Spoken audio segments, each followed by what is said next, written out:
আমাদের আজকের আলোচনা কোষ রসায়ন থেকে অলিগোস্যাকারাইড। আমরা গত ক্লাসগুলোতে মনোস্যাকারাইড এবং ডাইস্যাকারাইড পড়েছি। তাহলে শুরুতেই দেখি অলিগোস্যাকারাইড কাকে বলে। 3 থেকে 10টি মনোস্যাকারাইড একসাথে যুক্ত হয়ে তৈরি হয় অলিগোস্যাকারাইড। 3 থেকে 10টি মনোস্যাকারাইডগুলো একসাথে যুক্ত হয়, এখানে যে বন্ড তৈরি হয় সেই বন্ডগুলোকে বলা হয়েছে গ্লাইকোসাইডিক বন্ড। অর্থাৎ একটা মনোস্যাকারাইডের কার্বক্সিলিক গ্রুপের সাথে অন্য একটা মনোস্যাকারাইডের কার্বক্সিলিক গ্রুপের যে সংযোগ হয় সেই সংযোগকে বলা হয়েছে গ্লাইকোসাইডিক বন্ড।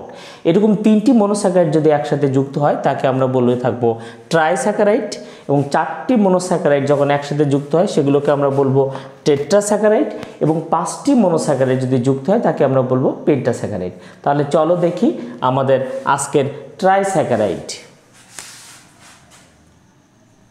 এক আমরা দেখি ট্রাইস্যাকারাইড। ট্রাইস্যাকারাইড থেকে আমরা একটা উদাহরণ নিব। উদাহরণটা হলো র্যাফিনোজ। ট্রাইস্যাকারাইডের উদাহরণ হলো র্যাফিনোজ। এটা হলো ট্রাইস্যাকারাইডের উদাহরণ। তাহলে দেখি র্যাফিনোজ কি নিয়ে তৈরি হয়। র্যাফিনোজের আণবিক সংকেতটা যদি আমরা দেখি, র্যাফিনোজের আণবিক সংকেত C18 H32, অক্সিজেন আছে 16। এর সাথে যদি আমরা 2 অণু পানি যোগ করি, এর সাথে যোগ করলাম হলো 2 অণু পানি, যোগ করে আমরা এটাকে যদি আর্দ্র বিশ্লেষণ করি, আর্দ্র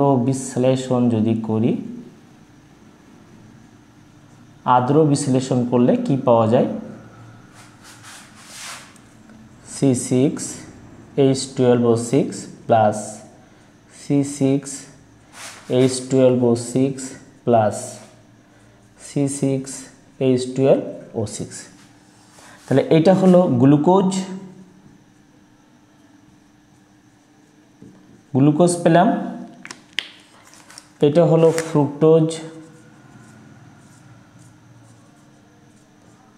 ফ্রুক্টোজ পেলাম। আর এটা হলো গ্যালাক্টোজ।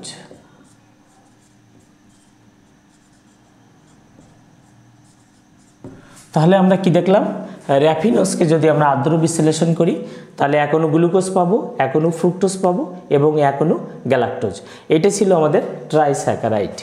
ট্রাইস্যাকারাইডের পরে যদি আমরা দেখি 2 নম্বরটা যদি আমরা দেখি, ট্রাইস্যাকারাইডের পরেরটা হলো আমাদের টেট্রাস্যাকারাইড।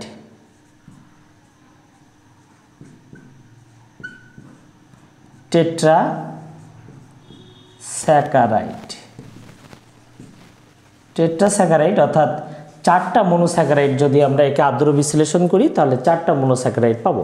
একটা টেট্রাস্যাকারাইডের উদাহরণ হিসেবে দেখি স্টাকিওজ।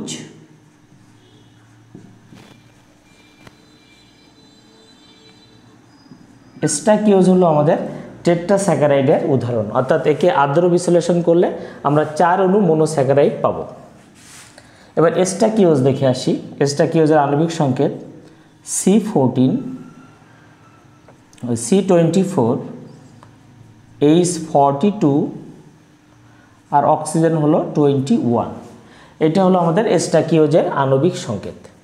C24 H42 ও হচ্ছে 21। স্টাকিওজের সাথে যদি আমরা 3 অণু পানি নিয়ে এটাকে যদি আমরা আর্দ্র বিশ্লেষণ করি, আগের মতোই আর্দ্র বিশ্লেষণ করি, তাহলে আমরা কি পাবো দেখি। C6H12O6 গ্লুকোজ পাবো, C6H12O6 ফ্রুক্টোজ পাবো, আর পাবো গ্যালাক্টোজ। এক অণু গ্যালাক্টোজ প্লাস C6H12O6 2 অণু গ্যালাক্টোজ। তাহলে এক অণু পেলাম গ্লুকোজ, এক অণু ফ্রুক্টোজ এবং 2 অণু গ্যালাক্টোজ। তাহলে আমরা কি পাচ্ছি? এটা পাচ্ছি গ্লুকোজ, এক অণু আমরা গ্লুকোজ পেলাম, এটা পেলাম আমরা ফ্রুক্টোজ পেলাম, আর এইটা পেলাম আমরা গ্যালাক্টোজ। গ্যালাক্টোজ পেলাম এটাও পেলাম গ্যালাক্টোজ।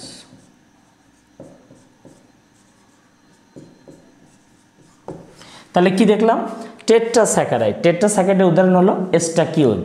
এটাকে যদি আমরা 3 অণু পানি দ্বারা আর্দ্র বিশ্লেষণ করি তাহলে পাবো 1 অণু গ্লুকোজ, 1 অণু ফ্রুক্টোজ, গ্যালাক্টোজ এবং গ্যালাক্টোজ, অর্থাৎ 2 অণু গ্যালাক্টোজ এবং 1 অণু গ্লুকোজ এবং 1 অণু ফ্রুক্টোজ, এইটা মিলে তৈরি হয়েছে টেট্রাস্যাকারাইড।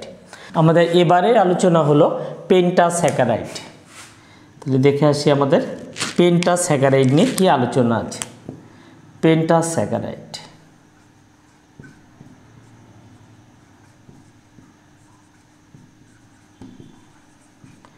পেন্টাস্যাকারাইড।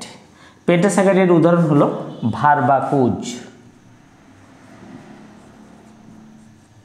পেন্টাস্যাকারাইডের উদাহরণ ভার্বাকোজ, অর্থাৎ ভার্বাকোজকে যদি আমরা 4 অণু পানি দ্বারা আর্দ্র বিশ্লেষণ করি তাহলে আমরা 5টি মনোস্যাকারাইড পাবো।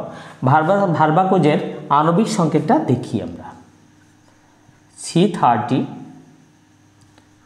H হলো 52 আর অক্সিজেন হলো 26। ভার্বাকোজের সাথে আমরা 4 অণু পানি নিয়ে আর্দ্র বিশ্লেষণ করছি। আমরা উপরে আর্দ্র বিশ্লেষণ করেছি, এটাও আর্দ্র বিশ্লেষণ করলাম, এটাও আর্দ্র বিশ্লেষণ করলাম।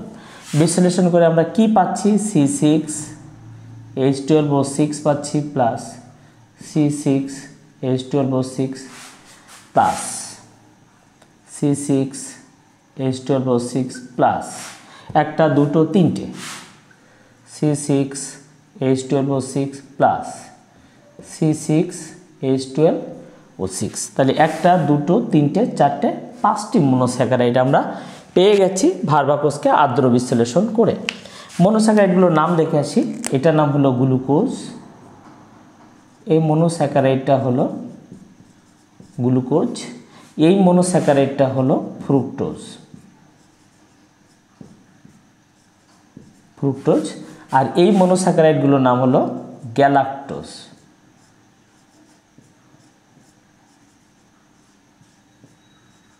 গ্যালাক্টোজ, এই মনোস্যাকারাইডটার উদাহরণও কিন্তু গ্যালাক্টোজ।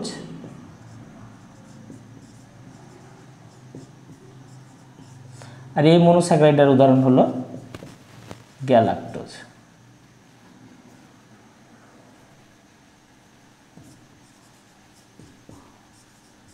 তাহলে আমরা কি দেখলাম? ভার্বাকোজকে আর্দ্র বিশ্লেষণ করলে 1 অণু গ্লুকোজ, 1 অণু ফ্রুক্টোজ আর 3 অণু গ্যালাক্টোজ পেয়ে গেলাম। তাহলে এই ছিল আমাদের আজকের অলিগোস্যাকারাইড নিয়ে আলোচনা। অর্থাৎ অলিগোস্যাকারাইড হলো তিনটি মনোস্যাকারাইড থেকে শুরু হয় 10টি মনোস্যাকারাইড পর্যন্ত হলো অলিগোস্যাকারাইড। আমরা 3টি মনোস্যাকারাইড নিয়ে যেটা পড়েছি সেটার নাম ট্রাইস্যাকারাইড, উদাহরণটা ছিল আমাদের র্যাফিনোজ। আমরা 4টি মনোস্যাকারাইড নিয়ে যেটা পড়েছি সের উদাহরণ হলো টেট্রাস্যাকারাইড, উদাহরণ হলো স্টাকিওজ, এটা আমরা দেখেছি। এবং 5টি মনোস্যাকারাইড নিয়ে যেটা তৈরি হয়েছে পেন্টাস্যাকারাইড, তার উদাহরণ হলো ভার্বাকোজ। আর ভার্বাকোজকে আর্দ্র বিশ্লেষণ করলে পাওয়া যায় গ্লুকোজ, ফ্রুক্টোজ আর 3 অণু গ্যালাক্টোজ। তাহলে ধন্যবাদ।